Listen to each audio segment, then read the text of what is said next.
plane, and so on. And so I was going to do this story, and then Ghislaine, or who I knew a little bit, or Epstein called up Zuckerman, the publisher, our publisher, and they had been friends and business associates in the past, and so Zuckerman says, hold off because Jeffrey wants to talk to you. He'll give you an interview. I go, well, all right, if he'll give him, because he wasn't talking to anyone. So we set up this thing where I interviewed him over the phone in the office of our editor. And then he really didn't say anything that was too, it was just sort of him denying everything and defending himself. Mm-hmm. But at some point, the lawyer for these girls found out that this interview had taken place. And so he wanted this recording of the interview because he claimed that it showed Epstein, had no remorse about what he was doing. And, like most newspapers, the Daily News said we don't surrender recordings. It was an off-the-record conversation. And we had to go to I went to a hearing in federal court where the judge,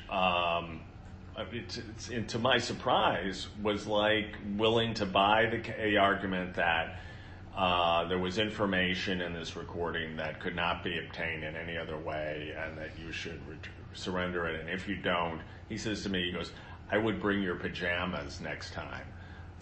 I'm supposed to go to jail. No. And so eventually,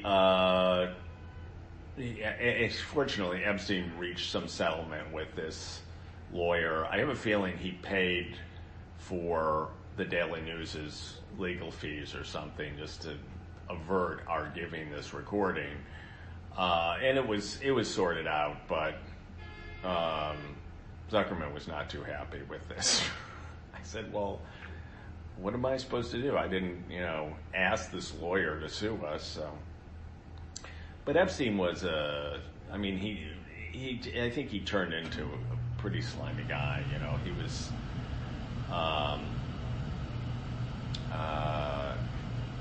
but he must have made a lot of money along the way.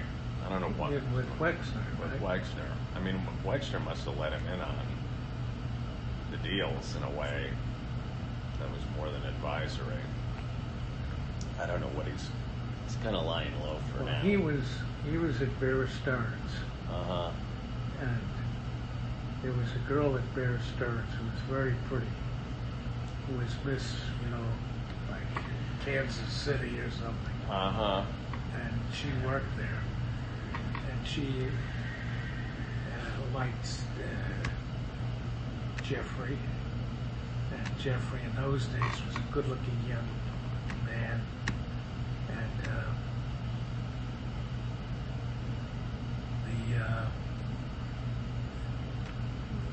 Jeffrey told me how Ace Greenberg would chase this girl around the table. And she was, staying at nights at Jeffrey's place. Wow. Maxwell's daughter, I know, because Billy knew her, and she's very social, yeah. She was pretty. Well, he was a crumb anyway. Robert. Oh, yeah. He was raiding widows' pensions to keep the. I forget whether it was the Daily Mail or one of those papers that he bought over there. Yeah. No, he really was a scoundrel.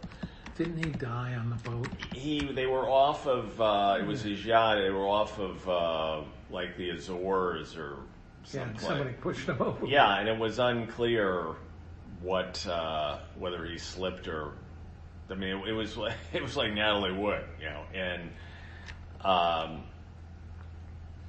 suppose it was an accident, but some people think not. think somehow Mossad was involved in it too. All right. So anyway, or let's see. All right, here's another New York Times. He, meaning you, dislikes being alone and spends lots of time with people and entertainment. And you said, even when I read a book, I like my wife in the room. So did you, it's no crime, but you like to be around people, you at least back then, social.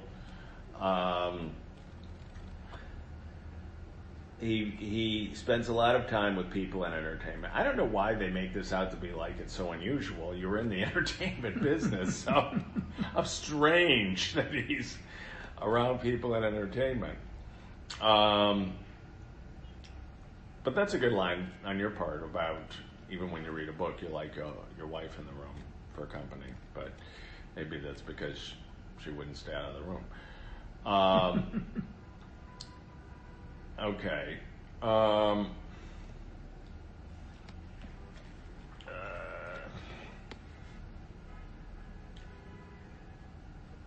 right.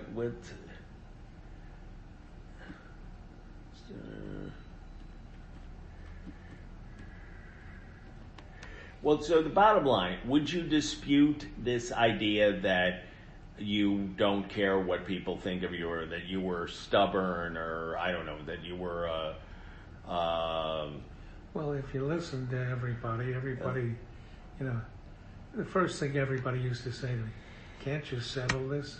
As if nobody thought of that, right? Yeah, yeah, like you enjoy these and you read multi-year every fucking deposition.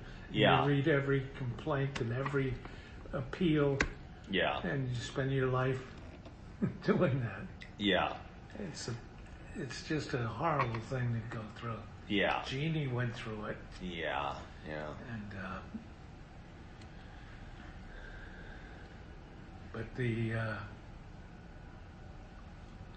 no, I wouldn't want to go through that again. No, well, it's funny because the law firm I know is the law firm for Epstein, the one that the woman has hired, and they charge a lot of money. Yeah. Apparently. Which was I'm trying to remember the one where you. They just.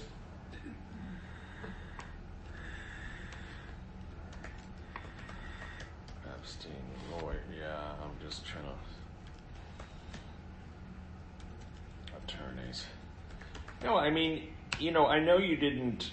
What was your attitude as far as talking with the media? Because you did do the couple interviews there, but you weren't seeking a lot of media attention. I mean, it seems like you preferred flying under the radar. Yeah, because. Although I saw in a couple of references where reporters said that when you did talk, that you were likable, like they seemed to like talking to you. That you were available to certain people. Yeah, well, but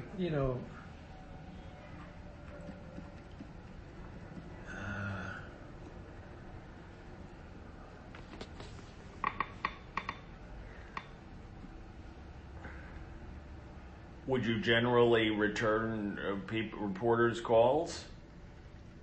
Well, yeah. I mean, I had some bad. And I told you, I found out that Billy did that whole thing. Yeah. With her. Yeah. Went through all the, our answers to what they were saying. Yeah. And, but it's,